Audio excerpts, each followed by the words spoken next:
विज्ञापन के बारे में मैं आपको बताऊं, यहाँ पे पैनल जो बैठा है, बीटी कॉटन के बीज इस देश में जैसे मार्केटिंग किया गया है, किसी और बीज का मार्केटिंग अभी तक नहीं हुआ है।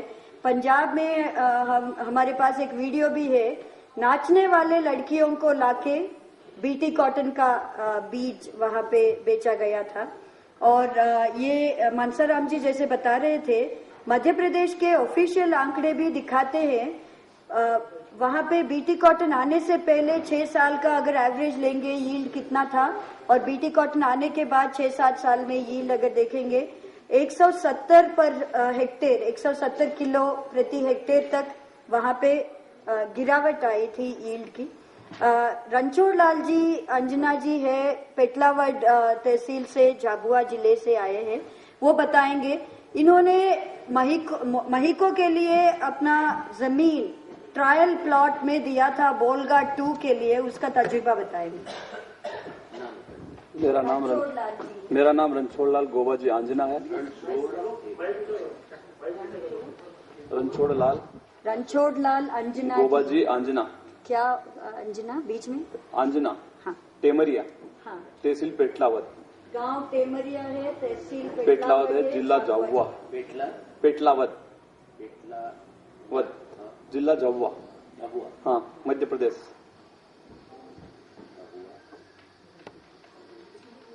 आप सभी को प्रणाम। मैं मेरे खेत की वस्तु स्थिति बताता हूँ। मैं काश्तकार भी हूँ और किराना का व्यवसाय भी करता हूँ। मेरे घर पे किराना की दुकान भी है और खेती भी करता हूँ। तो सर्वप्रथम बात यह है कि हमारे यहाँ पे महिको वगैरह का प्रचलन हुआ बीटी का, तो अगले बरस आसपास के लोगों ने बहुत सारे ने बोया और इसके बारे में हमको भी पता मिला, तो हमारे घर वाले ने बोला कि इस साल तुम भी लाना। तो हमने कहा कि ठीक है लाएंगे। तो इसके पहले क्या है कि हमारा जो रूट है वो सागर अहमदाबाद रोड पे है जो खेत, तो कंपनी वाला ने बोला कि आपके यहाँ पे हम लगाएंगे एक प्लाट। तो हमने कहा भाई साहब प्लाट मत लगाना, हम पैसे से लगवा देते हैं कपास बीज। तो उन्होंने कहा नहीं भाई साहब, आपके यहाँ अच्छा प्रदर्शन लगेगा और रोड पे है तो बहुत सारे लोग आएंगे और देखेंगे इसको। तो उन्होंने हमारे यहाँ सोयाबीन दी थी, उसको निकलवाई और उन्होंने प्लाट लगवाया 150 लंबा और 350 फीट चौड़ा। इस मान से एक अलग से लगवाया और उसका नाम था BG2 BT, महिको मानसेंटो वाली कंपनी का था। और उसके पास में हमने हमारे स्वयं के पैसे से एक प्लाट लगाया, उसका कपास नॉन बीटी था। तो ये उन्होंने बताया कि इसमें दवाई वगैरह स्प्रे नहीं करने की। फिर हमने जैसे पौधा बड़ा हुआ उसमें बीमारी आई, तो हमने कहा उनसे क्या करना, तो उन्होंने कहा इसपे दवाई स्प्रे करो। तो दवाई स्प्रे की। उसके बाद फिर पौधा में कुछ मिस्टेक आई, उन्होंने कहा इसको रासायनिक खाद भी दो, तो रासायनिक खाद भी दिया। उसके बाद फसल जैसे भी फूल वगैरह आए फिर सूखने लगी, फिर उन्होंने कहा एक बार फिर कीटनाशक दवाई का स्प्रे करो। तो महंगी भाव की कीटनाशक दवाई उसके ऊपर फिर छिड़की और फिर जैसे तैसे फसल डेंगू आए बहुत कम आए। तो हमने कहा कि अब क्या करना है, तो उन्होंने कहा अब क्या करो यार, ये तो ऐसा हो गया है, अब इसके विषय में हम कुछ नहीं बता सकते हैं। तो हमने कृषि विभाग वालों को बुलवाया और उनसे भी हमने एक प्रमाण पत्र लिया उसके विषय में। और उसके बाद तो हमारे कपास की फसल वो सूख गई पूरी। और उसके बाद जो नॉन बीटी थी वो तो बहुत दिन तक चली और उसका बाजार भाव भी इससे काफी अच्छे मिले। और इसमें लागत हमारी करीब हुई 13,500 रुपये की और आमदनी आई केवल मात्र 3,500 रुपये के आसपास की। तो इसके मान से फिर हमने उनको कहा कि भाई साहब क्या करना है, ये सब कपास का हो गया है। तो उन्होंने कहा कि हम आपको कुछ प्रोत्साहन राशि दिलाएंगे। इसके विषय में हमको कोई प्रोत्साहन राशि अभी तक नहीं दिलवाई गई। इसके विषय में हम यहाँ पे दिल्ली पे आए थे पहले 2 बार, एक बार प्रेस कॉम्प्लेक्स से हुई थी यहाँ पे। उसके बाद हम भोपाल गए, वहां पे भी राज्यपाल जी को भी दिया था और मुख्यमंत्री जी को भी दिया था। उसके बाद झाबुआ में भी दिया था हमने, लेकिन हमारी तात्विक कार्रवाई अभी तक नहीं हुई इसके ऊपर। और हमके उसके ऊपर 19,500 रुपए का खर्चा लग चुका था। और कंपनी को 2-3 बार बोला तो उन्होंने कहा ठीक है भाई साहब आपको अच्छे पैसे मिल जाएंगे, हम दिलवाते हैं। तो अभी तक हमको न पैसे दिलाए न कुछ भी नहीं, और अब नाम नहीं ले रहे हैं कि क्या करना है। तो इसलिए हम तो बिल्कुल आकर्षित तो हो गए कि हमने हमारे खेत भी खराब किया, जो सोयाबीन की फसल थी वो भी नष्ट करवा दी इन्होंने, नहीं तो वो भी उत्पादन उससे कुछ ज्यादा ही मिलता। और नॉन बीटी से क्या उत्पादन बहुत अच्छा हुआ, वो हमने लगाए बिना मेहनत की, उसमें करीबन हमको 65,000 के आसपास की पैदा मिली, क्योंकि हमने वो वैरायटी लगाई थी, देसी लगाई थी, और ये बीटी वैरायटी है कपास की। तो बीटी वैरायटी में ये मिस्टेक आ गया, पूरा पौधा ऊपर से नीचे तक सूख गया।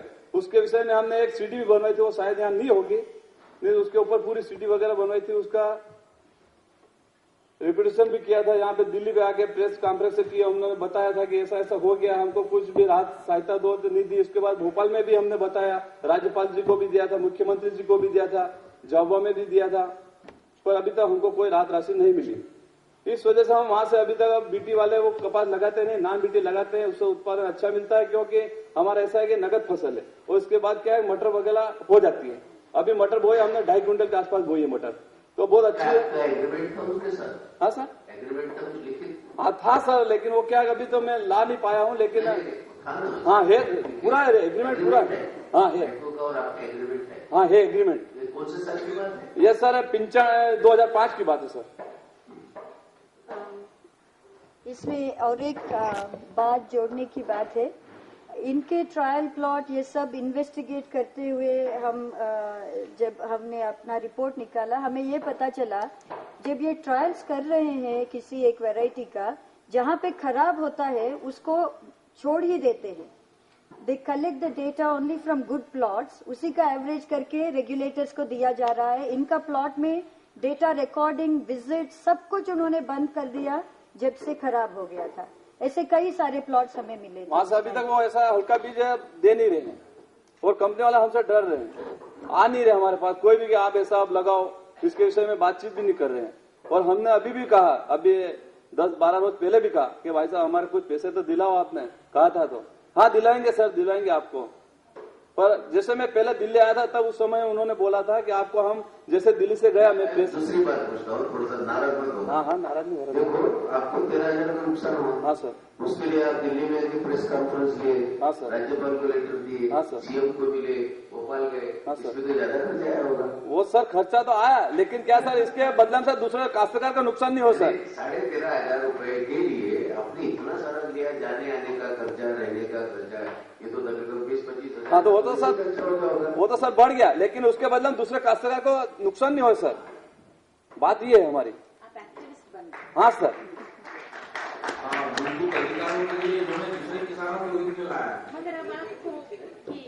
तो उसका रेट कम है सर।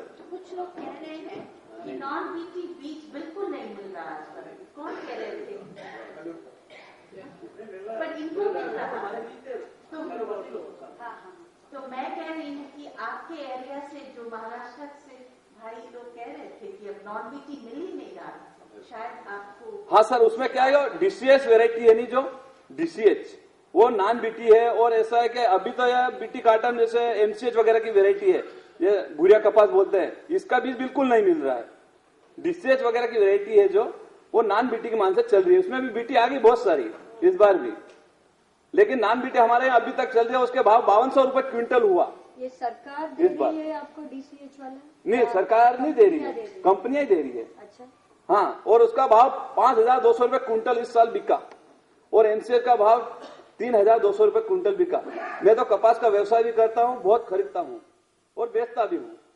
एक मिनट, सुभाष जी भी कुछ पूछना चाहते हैं। सुभाष जी 691 प्रकार के हाइब्रिड्स में भी 691, और इसमें 691 से भी अभी तक का मुझे मोर देन 650 यानी टोटल 691 वेराइटीज में बीटी है। और इसके कारण उसकी प्राइस ज्यादा होने के कारण, और टेक्नोलॉजी लोगों की परफेक्ट है, सबकी पेरेंट टेक्नोलॉजी माइक्रो की है। और ये इंफॉर्मेशन दे रहा हूं मैं, मेरा नेशनल ओपिनियन, फैक्ट्स दे रहा हूं। और इसके बारे में जो प्राइस है, प्राइस नेचुरली इसमें प्रॉफिट ज्यादा है। तो जो ये कंपनी जो स्ट्रेट वेराइटीज देते थे या हाइब्रिड देते थे बिना बीटी का, उसमें प्रॉफिट मार्जिन कम होने से उस पर स्ट्रेटेजी करके कि भाई ज्यादा से ज्यादा लोड जो है वो ये वेराइटी में देती है, बीटी की वेराइटी जिसमें प्रॉफिट ज्यादा है। तो उसमें ज्यादा से ज्यादा, और जब मांगते हैं लोग मैडम कि भाई आपको दूसरे नॉन बीटी होना, तो उसके अवेलेबल पे 8 दिन आएगा, 15 दिन के बाद आओ, फिर 20 दिन के बाद आओ, फिर वो सब नहीं कहते हैं। तो उस जो खाद होती है लगाई की बुआई की, उसका एक सीजन होता है, वो 2-4-6 दिन में जम जाए तो सीजन जम जाता है, उसके लिए तुरंत वेट। तो जब 8 दिन 15 दिन का मौसम चला जाएगा तो फिर क्या करेंगे? अच्छा फिर क्या है, ये तो ज्यादा है, ठीक है। अब कुछ जो वेंडर है वो कहते हैं कि पैसे बाद में देना है, ले जाओ, लगा तुम्हारा काम कर लो।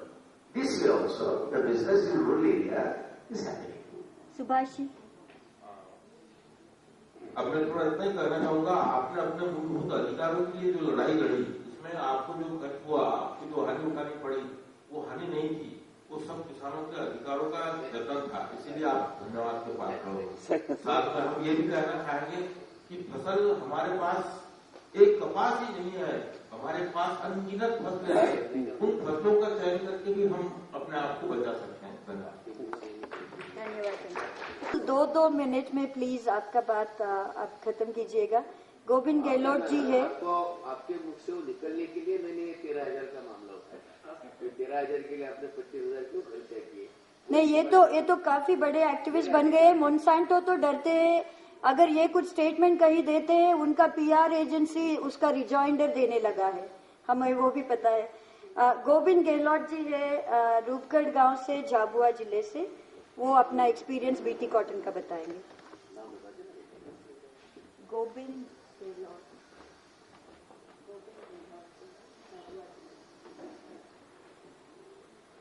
रूपगढ़ गांव से, बताइए आप बात।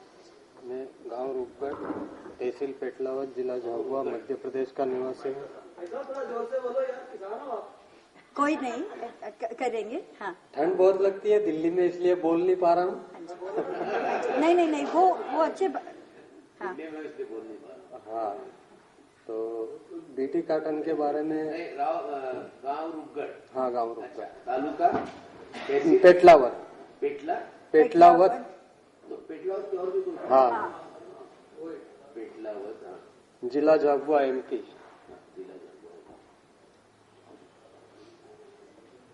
बताइए। अब BT कॉटन के बारे में जो प्रतिक्रियाएं हुई, वो करीब जिन्होंने भी इसकी प्रतिक्रिया की है, उससे मैं सहमत हूँ कि वास्तव में इसके दुष्परिणाम हुए।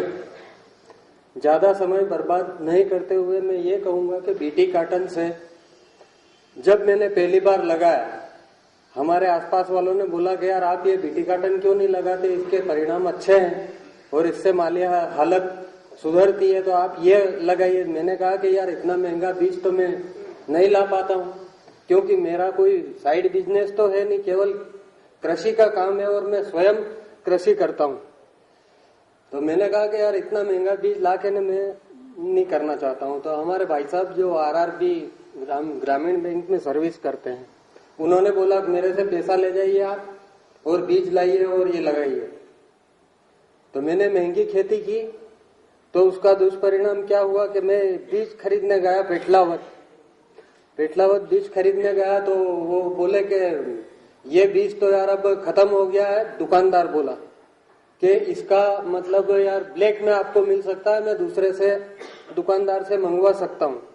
तो उसमें मेरे को मतलब क्षति हुई कि ब्लैक में बीज लेना पड़ा, तो 250-300 रुपए करीब मार्केट रेट से ज्यादा देना पड़ा। उसके बाद में फसल जब आई, उसमें जो खर्चा लगा, तो मैंने बराबर हिसाब रखा हमारे भाई साहब को बताने के लिए, क्योंकि वो बराबर मेंटेनेंस चलाते हैं, सर्विस वाले हैं, उनका तो बिल्कुल रेशा फिक्स रहता है। बस उनके मार्गदर्शन में मैं चला और मैंने भी हिसाब रखा। तो उस हिसाब किताब में मेरे को मतलब खर्च 20,000 रुपये हुआ, और जब उसको बेचा तो वो लेट वेराइटी वाला कपास मिल गया मेरे को ब्लैक में। तो 1869 DCS में जो वेराइटी है उसका मैंने बोया खेत में, लेकिन मुझे कोई फायदा हुआ नहीं। और जो ये रिएक्शन बताए गए हैं अभी कि खुजली होती है, वास्तव में होती है, तो हमको सभी तरफ से उसमें नुकसान ही उठाना पड़ा। और एक इसको छोड़ के मैं थोड़ा दिल्ली आया हूं, तो कम से कम एक एक चर्चा और मतलब समय थोड़ा खराब करना चाहूंगा मैं, माफ कीजिएगा, कि टमाटर का जो धंधा है वो भी हम करते हैं, मैं स्वयं करता हूं और मैंने मेरे खेत पर अभी भी लगा रखा है। तो हम मतलब एक कैरेट का जो रेट यहाँ दिल्ली में मिलता है वो उसके बारे में कुछ बताना चाहता हूँ कि किसान क्यों मर रहा है, क्यों पीछे हट रहा है। आज हमारे पास में तो केवल कमीज पजामा और एक नायलॉन के जूते पहने हुए हैं। यहाँ मेरे को शर्म आती है खड़ा रहने में, बोलने में, सब कुछ। पर हमारी हालत क्यों बिगड़ रही है, किसानों की हालत, और उस बात पे कोई जाता ही नहीं है। वैसे मेरा मूड नहीं था अभी बोलने का, जो एमपी के मिनिस्टर महोदय आ रहे हैं ऐसा सुना था, उस टाइम पर मैं बोलना चाहता, लेकिन अब ठीक है, अब समय के हिसाब से मैं पूरी कर देता हूँ बात। कि दिल्ली में पहली बार आया हूँ और हम दिल्ली में टमाटर बेचते हैं, उत्पादन करते हैं, काम करते हैं, स्वयं करते हैं। तो हमको उसमें वहां से खर्च, परिवहन जो खर्च लगता है यहाँ आने का, एक कैरेट का 50 किलो वेट, 25 किलो की औसत वेट रहती है उसमें कैरेट में, उसका खर्च हमको 85 रुपए उठाना पड़ता है। अब यहाँ आड़ते के हिसाब से बिकता है, यहाँ आजादपुर मंडी में माल आता है हमारा, तो इसमें भाव जो मिलता है हमको, तो कभी कभी तो ऐसा होता है कि माइनस बिल बनता है हमारा, कि 85 रुपये भी नहीं मिल पाते हैं यहाँ मंडी में उस मतलब हमारे टमाटर का। तो हम मतलब घाटे में ही जा रहे हैं, हम तो पीछे हट रहे हैं। किसान उत्पादन कर रहा है वो पीछे हट रहा है, और हमको तो 10 जनों को पहले पैसा मिल जाता है, उसके बाद में किसान को मिलता है जो बचता है वो। इसलिए हम दिन पर दिन डाउन होता जा रहा है किसान, कुछ भी नहीं मिल रहा है उसको। अगर उसके पास कोई दूसरा बिजनेस नहीं है वो तो खत्म ही, ऐसा मतलब ये दुष्परिणाम निकल रहे हैं। तो इस पर भी कुछ अमल हो, हम इस सम्मेलन के माध्यम से आपसे ये रिक्वेस्ट करते हैं कि हमको बचाओ, किसान को बचाओ, और ये जो बीटी काटन, बीटी ब्रिंजल पे बिल्कुल ब्रेक होना चाहिए, बंद करो इसको। कौन भेज रहा है इसको भी रोक लगाओ, यही कहना चाहूंगा। बहुत धन्यवाद, बहुत धन्यवाद गोविंद जी। मोतीलाल पट्टेदार है दबडी गांव से, झाबुआ जिले से। पट्टीदार बोलते हैं, पाटेदार। भाइयों, ये मेरा आज सौभाग्य है कि दिल्ली में दाबड़ी जी सर, गाँव दापड़ी, तहसील पेटलावद, जिला झाबुआ। इन लोगों ने काफी झाबुआ जिले में, मध्य प्रदेश में कई जगह में काफी लड़ाई बीटी कॉटन के खिलाफ की। भाइयों, मेरा ये आज सौभाग्य है कि मैं आपके समक्ष अपने जो भी अनुभव हैं, और जैविक खेती में हम करते हैं, 5-6 साल से कर रहे हैं, और इसके पहले भी जैविक ही कर रहे थे, मगर हमने बीटी कॉटन लगाया, लुभावने प्रचार और पैकिंग, आकर्षक पैकिंग को देख देख के हमारे एमपी में और भी लोगों ने लगाए हैं। वो कारण भी यही है कि कंपनी कैसे आती है हमारे पास में, लुभावने प्रचार करके और अच्छे अच्छे आकर्षक पैकिंग करके देती है, मार्केट में पहुंचाती है। उसके कारण लोग देखते हैं कि ये अच्छा पैकिंग है, अच्छा होगा, लेकिन उसमें ऐसा कुछ नहीं है। वो लोगों को लूटने के और चूसने के सिवाय उस पैकिंग में और आकर्षक बीज में कुछ भी नहीं है। जो हमारे जैविक खेती में है, ऐसी बचत और कोई सी खेती में नहीं है। इसलिए हमको यही इस मीटिंग में मिला है कि अपने अपने अनुभव सभी से सुने हैं, उनसे यही अनुभव मिला है कि हमको जैविक खेती करना चाहिए, और ये बीटी बीज का बिल्कुल अपने देश से सफाया होना चाहिए। दूसरे साल से बोया ही, कारण ये था कि उसका कुछ रिजल्ट नहीं मिला। ये एक जगह वहाँ लड़के कम करवाया है एरिया, ओवर द इयर्स कम भी हुआ है। आंध्र प्रदेश से हमारे किसान मित्र आए हैं, एक बच्ची राजू जी, या वो जट्टोतु तांडा पर्वतगिरी ब्लॉक से आए हैं, वारंगल जिले से। जो एरिया सुसाइड्स के लिए काफी इनफेमस बनी है, वरंगल जिला, वहां से आए हैं। बचिराजगर।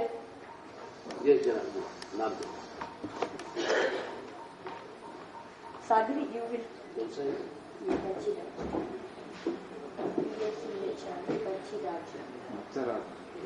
सॉरी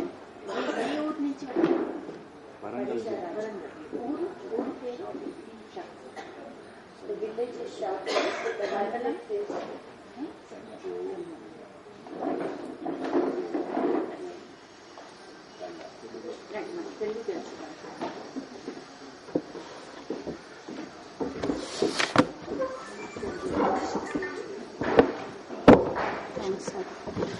నా పేరు రాజు, వరంగల్ జిల్లా సంగం మండల్ నుంచి మాట్లాడు.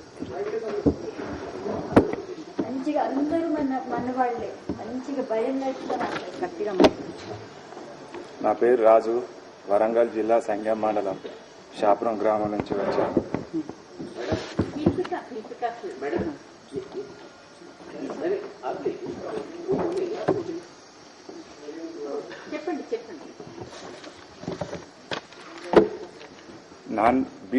బీటీ రాకముందుకు నాన్ బీటీ వేయడం వలన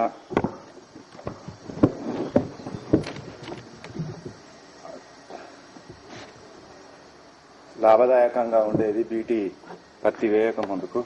బీటీ వచ్చిన కానుండి ఫ్రీగా మాట్లాడు, నీ అనుభవం నువ్వు చెప్పు. అదే చూసుకుంటా మాట్లాడు, చూడకుండా మాట్లాడు, మీ అనుభవం చెప్పు. మొదట వేసిన పంటలు లాభదాయకంగా ఉండేది, పశువులు కూడా ఆరోగ్యంగా ఉండేది. ఇప్పుడు ఈ బీటీ వచ్చిన కానుండి वैसे हिंदी में बताने वाले कोई और है, वो बताएंगे. वो थोड़ा इनको 1 मिनट दीजिए सेटल हो जाने के लिए. మంచిగా మాట్లాడు. 1990 సంవత్సరంలో కాటన్ లో దీని కొంతవరకు లాభంగా ఉండేది. 2005 సంవత్సరంలో బీటీ కాటన్ లో అన్ని సమస్యలు మొదలైనది. మీరు మీ అనుభవంతో చెప్పండి. మీ అనుభవం మీరు వేశారు కదా, ఏమైంది చెప్పండి. నువ్వు అట్లా చెప్పు, నువ్వు వేసిన తర్వాత ఏమైంది అవన్నీ చెప్పు. అక్కడ చదువు. ఈ బీటీ వేసిన కానుండి దిగుబడి చాలా తగ్గిపోయింది. ఈ బీటీ 2-3 నెలల తర్వాతనే చెట్టు చచ్చిపోవడం వల్ల వేరే పంటలు వేయడం జరుగుతున్నది. వేసినా కూడా అవి మంచిగా రావట్లేదు, చెట్లు చనిపోవడం జరుగుతున్నది. నేను చెప్తాను, ఒక నిమిషం. సో ఆప్కా నామ్ హై రాజు, आप पार्वतीगिरी मंडल, మీ తాండా పేరేంటి? शाहपुर ग्राम, शाहपुर गांव से हैं, आंध्र प्रदेश से. और राजू कह रहे हैं कि बहुत सालों से उनके गांव में जो नॉन बीटी कपास थे, नॉन बीटी कपास पहले वो लोग उगा रहे थे. और जब 2004 से 2005 से उन लोग ने बीटी लगाए शुरू किए. जब पहले नॉन बीटी था तो सारी चीजें बहुत ठीक थे, उनके लिए ठीक थे. उनका वो जो उत्पत्ति आता था, यील्ड था, वो तो बहुत अच्छी तरह से थे. और जो जानवर थे, जो पशु थे, जो चर रहे थे, उसके लिए भी बहुत ठीक था. जब से ये बीटी कपास उगाने लगाए, काफी सारे मुश्किलों और काफी सारे समस्याएं शुरू हुए. उस समस्या के बारे में अभी बताने वाले. चप्पू 2-3 महीने में. और क्या कह रहे थे कि वो जो पहले साल लगाए 2005 में तो थोड़ा बहुत यील्ड आया. उसके बाद दूसरे साल और तीसरे साल वो लगाते गए वो बीटी कपास, तो वो यील्ड जो था, जो उत्पन्न था, वो तो एकदम से कम होते रहा. हर साल जो उत्पन्न था वो कम होते रहा. నువ్వు చెప్పు, మొత్తం తెలుగులో చెప్పు, నేను హిందీలో చెప్తాను. మరి మొత్తం చెప్పు, నువ్వు ఇది చూడకుండా మీ అనుభవం చెప్పు. పశువులు మన పత్తి మేసిన తర్వాత మొత్తం లూటిపోయిన తర్వాత పశువులు నాన్ బీటీ మేస్తే ఏం కాకపోయింది. మరి ఈ బీటీ వచ్చిన కాంచి పశువులు మేయడం వలన కడుపు వాయడము, అది నురుసులు పెట్టడము, మళ్ళా ఈ గొర్రెలకు బూర్లు కూర్చుకోవడం జరుగుతున్నది మేడం ఈ మధ్యలో, ఈ సంవత్సరంలో. तो क्या कह रहे थे कि उनको कपास लगाने के बाद जब कपास का हार्वेस्ट हो जाता है, उसमें सारे पशु, गाय, बैल और भेड़, बकरी सब चरते हैं कपास के हार्वेस्ट, मतलब जो कपास निकालने के बाद. तो कह रहे कि इनके गांव में जब भेड़ और गाय और बैल चर रहे थे तो एक तो फाफरा जो कहते हैं, फाफरा होते जा रहा था पशुओं के लिए, और एक तो अपने मुंह से जो क्या कहते हैं सलाइवा, मतलब मैं भी भूल गई थी हिंदी में, हाँ, जो पानी बह रहा है वो शुरू हुआ। और इस साल से वो देख रहे हैं कि जो बैल और गाय चल रहे हैं उनके जो पूरा शरीर पे एक तरीके का एलर्जी भी निकल रहा है, एक तरीके का बीमार भी, ये इस साल से शुरू हुआ। इनका ये नाश्ता उनको अच्छे शुक्रिया సరే. ఇప్పుడు పాలు ఉత్పత్తిలో ఏదైనా తక్కువ అయిందా? నువ్వు అసలు ఏదైనా గమనించావా? వీటి పట్టి వేసినాక పాలు ఉత్పత్తి ఏదైనా తగ్గిందా? మీకు లేవు ఈ హద్దు. వేరే వాళ్ళు ఏమంటున్నారు? ఇప్పుడు వేరే రైతులు వాళ్ళ దగ్గర బర్రెలు ఉంటాయి కదా, బర్రెలు పత్తి కాయలేసి లేకపోతే పత్తి పంట వేసి, కానీ పాలు ఉత్పత్తిలో ఏదైనా మీకు नॉन बीटी जब आप लगाते थे तो कितना एकड़ी उत्पादन आता था? నువ్వు నాన్ బీటీ పత్తి పండించినప్పుడు మీకు ఒక ఎకరంలో ఎంత ఉత్పత్తి వచ్చింది? 8 क्विंटल దాకా వచ్చేది. और अभी वो पहले बार साल 2005 में जो लगाया మంచిగా వచ్చేసి उसका कितना है? మొదటిసారి 2000 వేసేటప్పుడు బీటీ పత్తి అప్పుడు ఎంత వచ్చింది, ఇప్పుడు ఎంత వస్తుంది? ఫస్ట్ వేసిన బీటీ, ఫస్ట్ వేసి 8 వచ్చేది. నాన్ బీటీ అప్పుడు అదే నాన్ బీటీ, అదే మళ్ళీ బీటీ వేసావు కదా, బీటీ వేసాను. బీటీ వేసిన ఫస్ట్ తర్వాత ఎక్కువగా వచ్చేసి ఎంత అప్పుడు ఉత్పత్తి వచ్చింది? అది 4 క్వింటాల వరకు. 4 క్వింటల్. कितना? 4 క్వింటల్. अच्छा, और उसके बाद ఇప్పుడు పోయిన సంవత్సరం వేసావా బీటీ? అప్పుడు ఎంత వచ్చింది? ఖర్చు ఎక్కువగా వచ్చేసి కాదు, ఉత్పత్తి ఎంత? ఉత్పత్తి 2 క్వింటాల ढाई क्विंटल. అందరూ నాన్ బీటీ దొరకట్లేదు madam. Non BT is not available. हाँ, तो वहाँ पे भी ये भी समस्या है कि अगर उनको नॉन बीटी सीड नहीं मिलता, कहीं पे भी नहीं मिलता. అందరూ तो వేరే పంటలు వేయచ్చు కదా. వేరే మాకు కొద్ది భూమి ఉంది, అందుకనే బీటీ పత్తి దొరకడం వల్ల మార్కెట్లో ఆడేస్తాము. वो कह रहे हैं कि मार्केट में अभी और कुछ भी वो जो बीज है ना, किसी और तरीके के बीज नहीं मिल रहा, सिर्फ बीटी बीज के अलावा और कुछ नहीं, इसलिए बीटी का कपास ही लगाते रह रहे हैं हर साल. और नुकसान पूछ रहे हैं आप कपास छोड़ के कुछ और बोल सकते हैं ना, ये कह रहे हैं मेरा बहुत कम जमीन है इसलिए मैं कपास उगाना चाहता हूँ.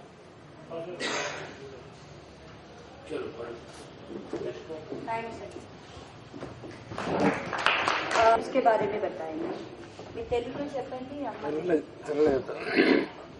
జిల్లా చెప్పాలా? జిల్లా పేరు అన్ని చెప్పండి.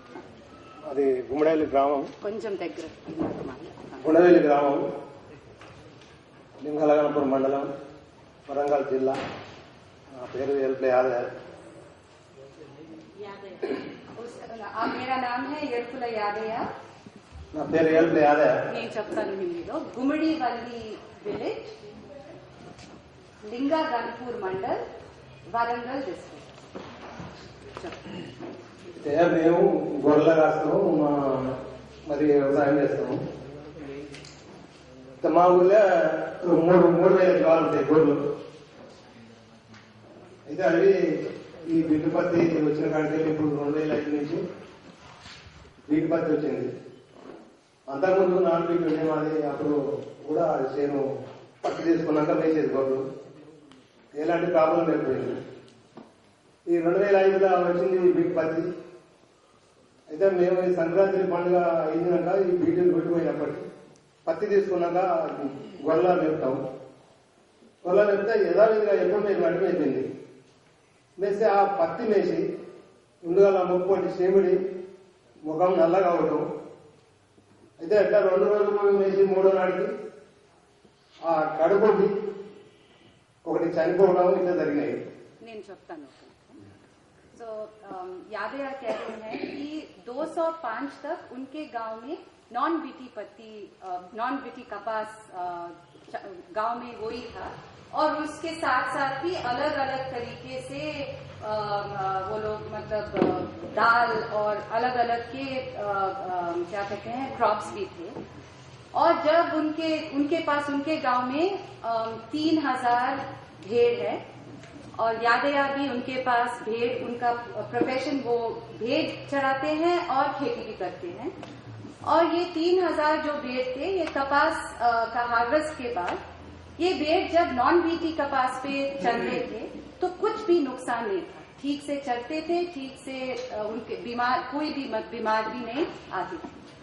205 के बाद कपास, ये बीटी कपास आने के बाद जो भेड़ कपास हार्वेस्ट के बाद भेड़ चरते हैं, और ये लोग, उनका आदत क्या है कि संक्रांति हमारे यहाँ एक त्योहार है, अभी जनवरी में, अभी 14 जनवरी, उस टाइम के बाद, मतलब उस त्योहार के बाद ये लोग भेड़ चराने शुरू करते हैं।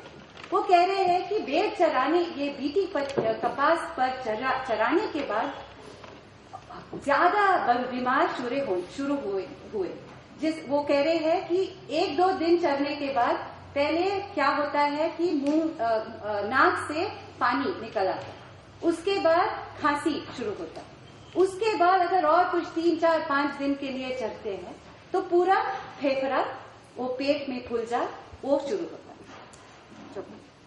ఈ రకంగా అవుతుంది అయితే ఇట్లా మేసి ఒక మాకు 4-5 చనిపోవడం జరిగింది. జరిగితే చనిపోవడానికి దీని కడుపు బాగానే డాక్టర్ వరకు వచ్చాం. డాక్టర్ సార్ మరి ఏంది మా గొడవలు ఇట్లా అవుతున్నాయి అని చెప్పి అడిగినాం. అడిగితే డాక్టర్ వచ్చి చూశాడు. చూసి ఇది ఏం చేశారంటే కోడిగుడ్డు తెల్ల నీళ్ళం తీసి వేరే ఒక పొడి కలిపారు, కలిపి తాపిస్తే కొంచెం అది కొంచెం బతికే. ఇక ఆడికెళ్ళి వీళ్ళు ఈ డాక్టర్లు వచ్చారు. వచ్చి వీళ్ళు కూడా దీన్ని ఏంది ఇట్లా వేసుకునే కానీ ఈ పత్తి మేపొద్దు అంటే మాకు అవకాశం లేదు మేపకుండా, ఈ బీటి పత్తి మేపకుండా దీనివల్ల వస్తున్నదంటే మరి ఇక వేరే అవకాశం లేదు, ఎటువంటి తిరగాల అదే చేయాలి. అయితే ఇది ప్రాబ్లం జరుగుతుంది. तो यादया क्या कह रहे हैं कि ये जैसे बीमारी शुरू होता गया तो उन्होंने लोकल गवर्नमेंट का डॉक्टर को बुलाया। डॉक्टर आने के बाद डॉक्टर ने परीक्षा करने के बाद डॉक्टर ने उनको एक दवाई दिया। कौन सा दवाई? वो जो अंडे हैं, अंडे का सफेदिया, जो व्हाइट एग व्हाइट जो कहते हैं, एग व्हाइट लेके, अंडे का सफेद बाग लेके उसमें थोड़ा दवाई मिला के इनके भेड़ को पिलवाया और कह रहे थे कि ये करने के बाद कई भेड़ ठीक हो गए, कई भेड़ मर गए। और what I want to add here that egg white is a very it's a first aid practice and a remedy prescribed by veterinarians for treating. It's a first aid practice for treating any kind of poison or any kind of toxicity. So कह रहे थे कि ये करने के बाद भेड़ कई ठीक हो गए, कई भेड़ मर गए। और फिर उन्होंने क्या किया कि जो मरे थे भेड़, फिर वो उसको काट के खुद, क्योंकि वहां पे डॉक्टर नहीं आते हैं, डॉक्टर को पोस्टमार्टम करते ही नहीं, तो खुद डॉक्टर उसको काट के क्या दिखा उन्होंने बताया। మీరు అప్పుడు కోసారు కదా, ఏం కనిపించినాయి? మేము డాక్టర్ లేకుండా కూడా మేమే కోసినాము. కోసి దాన్ని మొత్తం చూసాం. లోపల చూస్తే ఏముందంటే కాయలు తిన్నాయి, అది చిన్న కాయలు అరగలేదు, అట్లనే ఉంది. అయితే అదొకటి. మళ్ళా లోపల పెద్ద పొట్ట ఉండదు కదా, ఆ పొట్టకు మీది వాళ్ళు అంత లోపల అంత గుచ్చుకొచ్చి ఉంటుంది, బూరు లెక్క పొట్ట లోపల. అయితే అది మనం ఉగ్రిలో లేచి తీసినా కానీ విడిపోని బాగుపడ్డది. అయితే ఖాళీ ఈ పత్తి వేసిన కానీ ఇట్లా చనిపోయిన దానికి ఊరికనే ఇట్లా పట్టుకుంటే అన్నమాట ఆటోమేటిక్ ఊసొస్తుంది. అగో ఆ విధంగా దాని విషయం అనేది అట్లా తయారైతుంది. तो क्या कह रहे थे कि जब उन्हें खुद काट लिया तो उनको क्या दिखाई दे? एक तो वो जो बड़ा सा पेट होता है भेड़ में, उसमें जो कपास का जो सीड था, जो बीज था, वो बिल्कुल पेट में रह गया। मतलब उसका जो वो कह रहे कि नॉन बीटी पत्ती में ये जो बीज जो है पूरा उसका हजम होता है, यहाँ पे वो कपास का बीज रह गया। दूसरी चीज ये है, कह रहे कि जो इंटेस्टाइन्स है, जो मतलब इंटेस्टाइन्स है भेड़ में, उसमें पूरा वो एकदम सो जैसे अगर वो पक गया, काला रंग का था, पूरा उसमें पानी जैसा, और पूरा एकदम से जैसे पका हुआ जैसे उनको दिखा। और उनको फिर समझ में आया ये जो है ये बीटी कपास से ही हुआ, क्योंकि पहले तो नहीं होता था। बहुत सालों से ये लोग कह रहे कि नॉन बीटी कपास पे जब लोग चराते थे कुछ नहीं हुआ, पर बीटी कपास पे ये हुआ। तो उनको पता चला कि ये बीटी कपास से ही उनके जो बीमार उनको दिखाई दे रहा है उनके भेड़ में, बकरी में, ये उसके वजह से आया। और ये बता रहे थे कि अभी उनके गांव में, उनके गांव में वो जो कह रहे थे ट्रांसलेटिंग, उनके गांव में अभी क्योंकि कहीं पे भी बीटी कपास के अलावा और कुछ नहीं है, तो चरने के लिए भी और कुछ नहीं, तो वो क्या करेंगे पूछ रहे हैं। क्योंकि अगर उनको चरने दूसरे कहीं जगह में जाके उनको चराना है, बीटी कपास के अलावा और कुछ नहीं है, तो इसलिए हर साल उनके भेड़ इस तरीके से नुकसान हो रहा है। नहीं, आपने जो काट के देखा ना, तो काटने के बाद में इसके पहले भी ऐसा भेड़ काट के देखा था, कभी जैसा बनता था तो उसमें ये नहीं दिखता था। जैसे भेड़ तो मारना ही है, उम्र हो जाती है और भी कोई कारण होते हैं तो भेड़ मारते हैं। नॉन बीटी पत्ती नहीं बीटी का नहीं,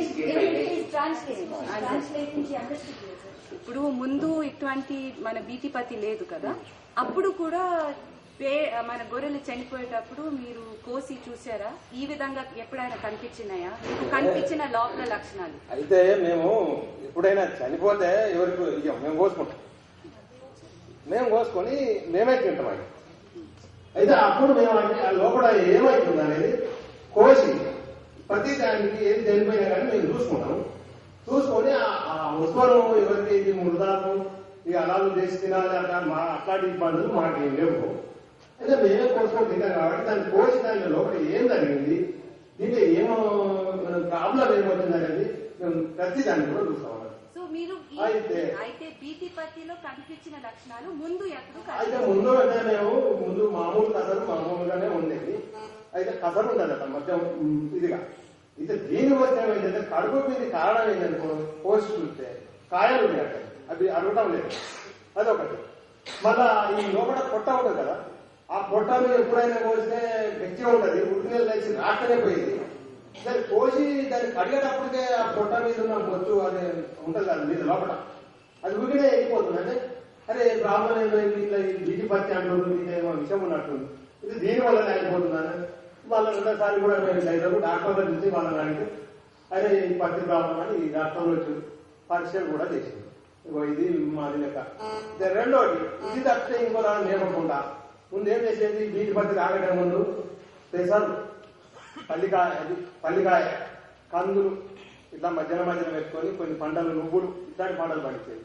ఇప్పుడు ఏం చేస్తుందంటే మొత్తం బీటీ పత్తి, ఈ బీటీ పత్తిలో ఉన్నది ఏంటి అని ఒక్కసారి ఫస్ట్ వచ్చినప్పుడు కొంచెం లాభం వచ్చింది బీటీ పత్తిలో, ఎకరాలు 4 క్వింటాలు నాలుగు. ఇప్పుడు మళ్ళీ ఏమవుతుందంటే అదే 2 క్వింటాలు 2 క్వింటాలు నాగేస్తాను.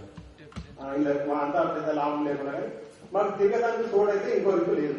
నాకు 6 ఎకరాల భూమి లేదు, నేను కూడా అదే పత్తి పెడతాను. మరి అందరూ విత్తనాలు సీగా అదే దొరుకుతుంది. ఇక వేరే నాన్ బీటీ ఎక్కడ BT2 అన్నది తీసుకుపోవాలి, అదే పెడతాను.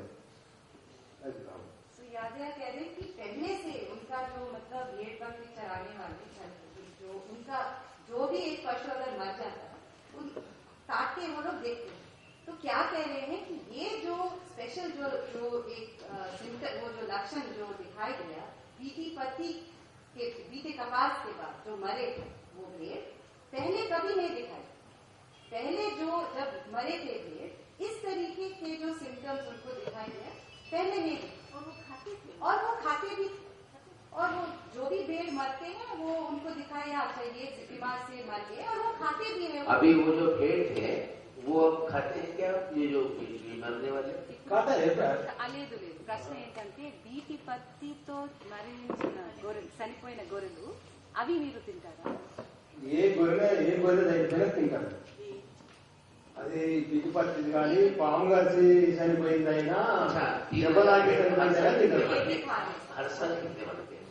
ఇప్పుడు ప్రతి సంవత్సరం ఎన్ని చనిపోతుంది? ప్రతి సంవత్సరం అంటే నాకు ఆ పత్తి మేసేది ఒక 2 నెలలు 3 నెలల దాకా మేస్తుంది. ఆకు బాగుంది ఇప్పుడు, అట్లా మేసిపోయినప్పుడు మాకు అయితే